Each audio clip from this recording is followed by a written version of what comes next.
Preface to the lyrical ballads के बारे में आज की इस वीडियो में हम डिस्कस करेंगे। Preface to the lyrical ballads जो था वो 1800 में ये पब्लिश हुआ था। इसका एडिशन आया था 1800 में। लिरिकल बैलेट्स का ये प्रीफेस था जो कि वर्ड्सवर्थ ने इसको लिखा था और इसके बारे में डिटेल एनालिसिस आज के इस वीडियो में हम करेंगे जो कि इंग्लिश जोन चैनल पे आप सभी के लिए है। तो फ्रेंड्स, वीडियो स्टार्ट करने से पहले welcome back you all on English zone and जल्दी से सेशन को आप सभी शेयर कर दीजिए और इम्पोर्टेंट कुछ फैक्ट्स के साथ में आज के इस वीडियो में आप सभी से मैं रूबरू हो रही हूँ, जहां पे हम डिस्कस करेंगे, डिटेल्ड एनालिसिस करेंगे preface to the lyrical ballads का, जो कि एक सेकेंड एडिशन था ये लिरिकल बैलेट्स का। 1800 में इसका एडिशन आया था लिरिकल बैलेट्स का, ये प्रीफेस के साथ में, ठीक है। और इससे रिलेटेड कि इस प्रीफेस में वर्ड्सवर्थ ने किन किन चीजों के बारे में बात की है उसको बताएंगे आप सभी को। तो डिटेल्ड एनालिसिस होगा आज का इस इम्पोर्टेंट वीडियो में, इस इम्पोर्टेंट टॉपिक के साथ में, जो कि बहुत ही इंपॉर्टेंट है आपके एग्जाम पॉइंट ऑफ व्यू से। अगर आप वर्ड्सवर्थ की एक पूरी राइटिंग स्टाइल को देखना चाहोगे, उनकी पोइट्री के ऊपर उनकी डेफिनेशन क्या है, उनका कॉन्सेप्ट क्या है पोइट्री का, वो आप पढ़ना चाहोगे एज अ नेचुरल पोएट या एज अ नेचर पोएट, उन्होंने किस तरीके से रिएक्ट करा हुआ है, किस तरीके से उन्होंने जस्टिफाई किया हुआ है नेचर को अपनी राइटिंग में, उसके बारे में आज के इस इंपॉर्टेंट वीडियो में हम बात करेंगे। तो चलिए स्टार्ट करते हैं आज का हमारा ये session, preface to lyrical ballads 1800 edition that was written by William Wordsworth, and we all are going to discuss a detailed analysis related to this important work.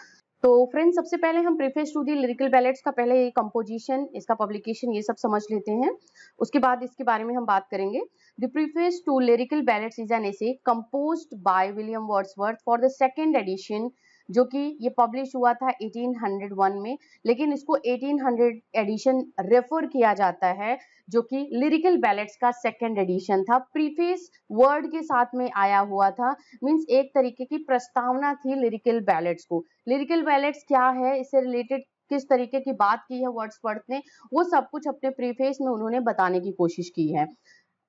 And then greatly expanded the third edition in 1802 में इसका third edition आया था, जो कि preface lyrical ballads का ही था। And इसके बाद में de facto manifesto of romantic moment, it has come to be seen in as a de facto manifesto of romantic moment. इसके साथ ही साथ फ्रेंड्स, 4 गाइडलाइंस जो इस मैनिफेस्टो में बात की है, इंक्लूड करा हुआ है, उसके बारे में हम बात करेंगे कि कौन कौन से मैनिफेस्टो, मतलब घोषणाएं क्या की हैं या किन किन बातों को अपने इस preface to the lyrical ballad में उन्होंने बताया है, वो 4 पॉइंट में डिस्कस करेंगे। उसके बाद हम डिटेल में बात करेंगे कि उन्होंने पोएटिक डिक्शन के ऊपर क्या कहा, what should be a poetry, what is the nature of poet, ये सब बारे में बात अभी हम करेंगे। लेकिन सबसे पहले इसको एक बारी देख लेते हैं कि क्या क्या उनके 4 गाइडलाइंस थे जो मैनिफेस्टो में इंक्लूडेड थे उनके।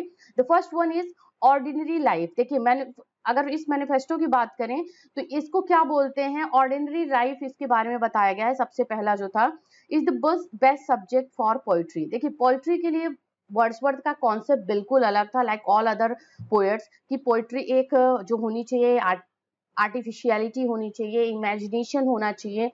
इमेजिनेशन के साथ साथ इवन इमेजिनेशन वर्ड्सवर्थ की पोएट्री में भी था, लेकिन वो एक तरीके से आर्टिस्टिक अप्रोच के साथ में पोएट्री लिखी जानी चाहिए, एम्बेलिश्ड पोएट्री होनी चाहिए, डेकोरेटिव होनी चाहिए। बट यहाँ पे वर्ड्सवर्थ ने क्या बोला है, ordinary life is the best subject for poetry. Means किसी और सब्जेक्ट को ना पिक करके एक कॉमन मैन की लाइफ को हम अपने पोइट्री को सब्जेक्ट बनाते हैं, पोइट्री लिखते वक्त उसको यूज करते हैं, तो वो वही एक होना चाहिए कि ऑर्डिनरी लाइफ के बारे में हमें अपनी पोइट्री में बतानी चाहिए। जैसे यहाँ पे लिखा है उन्होंने, Wordsworth uses common man's language. Wordsworth ने कॉमन मैन की लैंग्वेज को यूज करा हुआ है अपनी पोइट्री को लिखते हुए। चाहे आप डैफोडिल्स की बात कर लो जो है, या the word is too much with us है, ये इस तरीके के कुछ, सॉलिटरी रीपर की बात कर लो, इस तरीके के कुछ उनके पोएम्स है जिसमें उन्होंने common language, common man language के बारे में बात की है और उसी वे में अपनी पोएट्री को लिखा हुआ है। इसके साथ ही साथ everyday language is the best suited for poetry. Everyday language जो कि कॉमन मैन लैंग्वेज है, जो लोग हम अपने डेली रूटीन में, अपने डेली लाइफस्टाइल में यूज करते हैं, लैंग्वेज को जो बोलने में हम यूज करते हैं, जो हमें इजीली समझ में आ जाती है, वही एक पोएट्री की लैंग्वेज होनी चाहिए। ये बात की है अपने मैनिफेस्टो में वर्ड्सवर्थ ने। इसके साथ ही साथ और क्या बोला है, expression of feeling is more important then action और प्लॉट। ठीक है, क्या बोला है कि एक्सप्रेशन ऑफ फीलिंग्स, फीलिंग्स का एक्सप्रेशन होना सबसे इंपॉर्टेंट है किसी भी एक्शन या प्लॉट से ज्यादा। ठीक है, आप ये नहीं कि कोई स्टोरी लेके चल रहे हो किसी पोइट्री में, कोई स्टोरी के बारे में एक नैरेटिव पोइट्री लिख रहे हो, कोई स्टोरी बता रहे हो, डिस्कस कर रहे हो पोइटिक वे में अपने रीडर से, तो वहां पे आपका एक्सप्रेशन ऑफ फीलिंग जो होती है वो इम्पोर्टेंट होना चाहिए। ये नहीं कि आप सब्जेक्ट पे या जो कॉम एक्शन है, जो प्लॉट है, स्टोरी है, उस पे ध्यान दो। आपको ये होना चाहिए कि जो आप पोइट्री लिख रहे हो, ये कॉन्सेप्ट है वर्ड्सवर्थ का, कि जो पोइट्री लिखी जा रही है क्या वो कॉमन मैन तक पहुंच रही है क्या, या एक अप्रोच जो होना चाहिए कि हमारी जो पोइट्री है वो सभी को समझ में आए इजिली, वो ऐसा कॉन्सेप्ट लेकर के चलते हैं। Like not other the writers of the, अगर हम बात करते हैं मेटाफिजिकल पोइट्री की बात करते हैं, मेटाफिजिकल स्कूल ऑफ पोइट्री में एक तरीके की बहुत हाईली जो एक डिफिकल्ट वे ऑफ राइटिंग था उनका, ये बहुत easy, not easy to understand, ये पॉलिसी थी मेटाफिजिकल पोएट्स की। तो वो सब कुछ ना फॉलो करते हुए, और इसका कहीं ना कहीं कॉन्सेप्ट यही था कि न्यू क्लासिकल एज की जो एक तरीके से थियरी थी उसको वर्ड्सवर्थ ने नकारा है और उन्होंने एक नए स्टाइल को अडॉप्ट किया है। वो था उनका एक ऑर्डिनरी लाइफ से रिलेटेड, कॉमन मैन लैंग्वेज से रिलेटेड पोइट्री। इसके साथ ही साथ जो फोर्थ मैनिफेस्टो था, जो फोर्थ है, that is poetry is spontaneous overflow of emotions that takes its origin from emotions recollected in tranquillity. ये डेफिनेशन दी है वर्ड्सवर्थ ने, जो कि एक फेमस डेफिनेशन है अगर हम पोइट्री के डेफिनेशन की बात करते हैं। ठीक है, तो ये उनका कॉन्सेप्ट था पोइट्री का कि ये स्पॉन्टेनियस ओवरफ्लो है इमोशंस का। जब हम पोइट्री लिखना स्टार्ट करते हैं या कोई भी किसी पोयम के बारे में कुछ लिखते हैं, किसी पोइटिक वे में लिखते हैं, तो वो अपने आप आनी चाहिए, ऐसा आपका माइंडसेट होना चाहिए, या ऐसे इमोशंस आपके होने चाहिए जो अपने आप आपके इमोशंस में आए, आपके फील वो करो और उसको पोइटिक वे में प्रेजेंट करो। और इसकी ओरिजिन कहाँ होती है, इमोशंस इन ट्रैंक्विलिटी में, रिकलेक्टेड इन ट्रैंक्विलिटी, इस तरीके से इसकी ओरिजिन होती है जो पोइट्री लिखी जाती है। तो ये 4 गाइडलाइंस थे जो इनके मैनिफेस्टो में इंक्लूडेड थे, जो प्रीफेस में इन्होंने किया हुआ था। ये आपका है जो 3rd एडिशन में आया था। इसके साथ ही साथ हम अगर हम प्रीफेस की मेन आइडिया की बात करें, लिरिकल बैलेट्स की बात करें, तो चलिए इसमें हम डिस्कस कर लेते हैं कि कौन कौन से मेन आइडियाज के बारे में उन्होंने preface to the lyrical ballad में फोकस करा है। वो सबसे पहला जो है ये, व्हाट इंस्पायर्स पोइट्री, पोइट्री क्या इंस्पायर्स करती है, मीन्स पोइट्री को लिखने के लिए कौन कौन सी चीजें होती हैं जो इंस्पायर करती हैं, उसके बारे में उन्होंने सबसे पहले बात की है। और यहाँ पे था कि नियो क्लासिकल जो पोएट्स थे उनके कॉम्प्लिकेटेड लैंग्वेज से बहुत टायर्ड ऑफ होकर के, जो वर्ड्सवर्थ थे, रोमांटिक एरा के राइटर थे वर्ड्सवर्थ, उन्होंने क्या कॉन्सेप्ट दिया कि ये टू मेक ऑर्डिनरी एक्स्ट्राऑर्डिनरी। ठीक है, ऑर्डिनरी पीपल को या ऑर्डिनरी जो चीजें हैं उसको एक्स्ट्रा ऑर्डिनरी बनाने का उनका एक मोटिव था।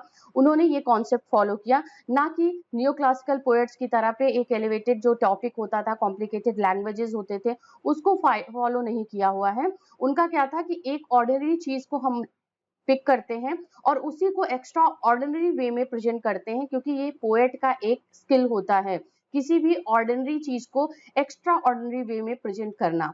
इसके साथ ही साथ Wordsworth found inspiration from everyday figures of everyday life.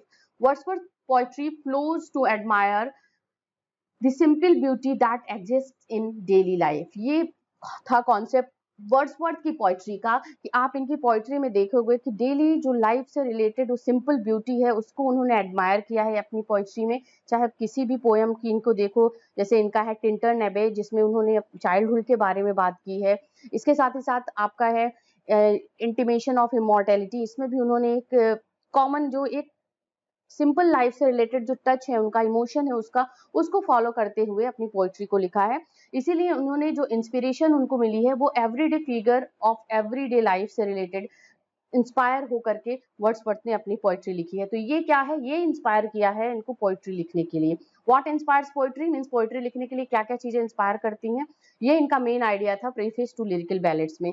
इसके साथ साथ सेकंड मेन आइडिया की अगर बात करें तो हु इज पोएट, पोएट कौन होता है, इसके बारे में इन्होंने अपने सेकंड थॉट में बात की है।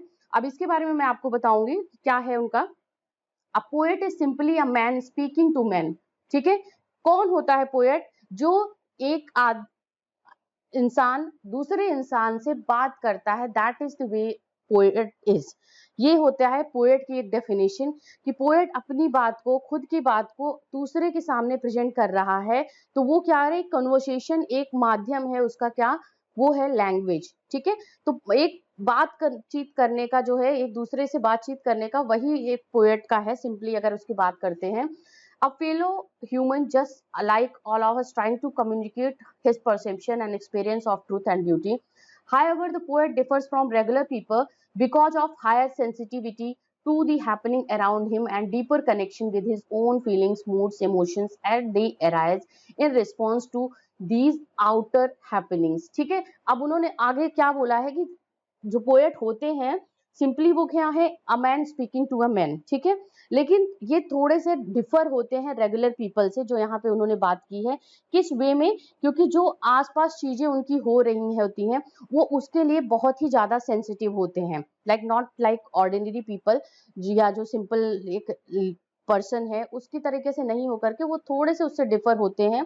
क्यों होते हैं? क्योंकि उनका जो काम है वो अपनी बात को दूसरे लोगों तक पहुंचाना है। इसी वजह से वो थोड़े से हायर सेंसिटिविटी से उनका जो होता है अप्रोच होता है, वो माइंडसेट होता है, क्योंकि उनका आसपास की चीजों के साथ में एक डीप कनेक्शन होता है, जो अपनी फीलिंग्स, मूड्स एंड इमोशंस के अंदर जो उनके अराइज होते हैं because of the things that is happening outer. जो कुछ बाहरी दुनिया में चीजें हो रही होती हैं, वो अपनी सेंसिटिविटी के कारण और अपने इमोशंस, हायर इमोशंस और उनका कनेक्शन जो होता है मूड्स एंड एनवायरमेंट, और साथ ही साथ इमोशंस जो होते हैं वो बहुत ही ज्यादा कनेक्टेड होते हैं आउटर लाइफ से रिलेटेड, या जो चीजें बाहरी दुनिया में हो रही होती हैं, उनके आसपास के एनवायरमेंट में हो रहे होते हैं, उससे वो कनेक्टेड होते हैं। और वो उनके माइंड में एक तरीके की फीलिंग, एक तरीके का इमोशन, एक तरीके की सेंसिटिविटी क्रिएट करता है, जो वो एक्सप्रेस करते हैं अपनी लाइंस के through with the other people.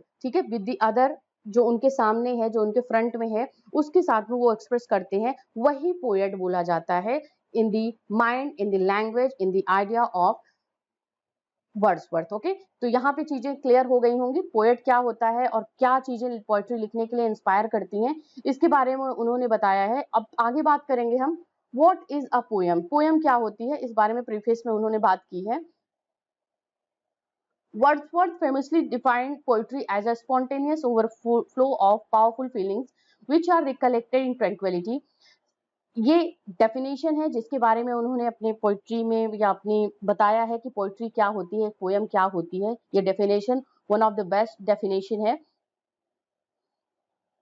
इसके साथ ही साथ simply speaking the highly sensitive poet is able to experience the beauty of ordinary life, capture his own emotions as they arise and use his imagination to recollect these emotions and finally write about them. ठीक है, यही poem होता है। अभी हमने की बात की पोएट क्या होता है। पोएट वो होता है जो कॉमन, जो एक ऑर्डिनरी मैन से थोड़ा सा वो हाइपर सेंसिटिव होगा, थोड़ा सा डिफर करता हुआ होता है, क्योंकि वो अपने आउटर जो सराउंडिंग्स होती हैं, आउटर चीजें जो हो रही होती हैं एनवायरमेंट में, उसके साथ में वो बहुत ही इमोशनली और एक इमेजिनेटिव वे में कनेक्ट होता है। इसी वजह से उसको हम पोएट बोलते हैं, उसको हम एक ऑर्डिनरी मैन नहीं बोलेंगे, उसको पोएट बोला जाता है।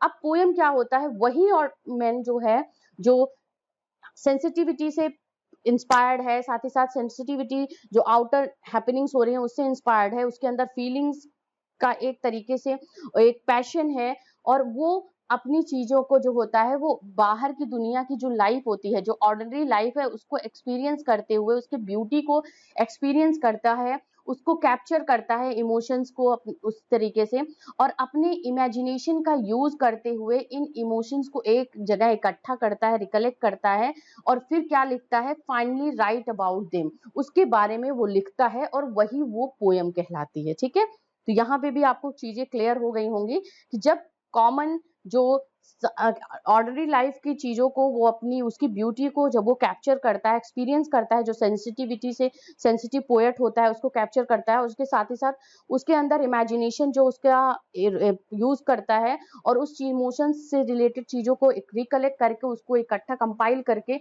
जब उसके बारे में वो लिखता है, वही हम उसको पोएम बोलते हैं। And here we have the next one, what is the language in which a poem should be written. अब देखिए, अभी उन्होंने पोएट के बारे में बात कर ली, पोएम के बारे में बात कर ली। अब क्या कर रहे हैं कि अब बोल रहे हैं कि अब पोयम किस लैंग्वेज में लिखी जानी चाहिए उसके बारे में बात करेंगे। और प्रीफेस में उन्होंने ये जस्टिफाई करने की कोशिश की है। Wordsworth believe that the real language of man ordinary daily language should be used to write poetry. ठीक है, ये होना चाहिए पोएट्री लिखने का जो आपसे कॉमन मैन से या ऑर्डिनरी लाइफ को कनेक्ट करते हुए लैंग्वेज होती है, उसी को एक पोएट को यूज करना चाहिए अपनी पोएट्री को लिखते वक्त।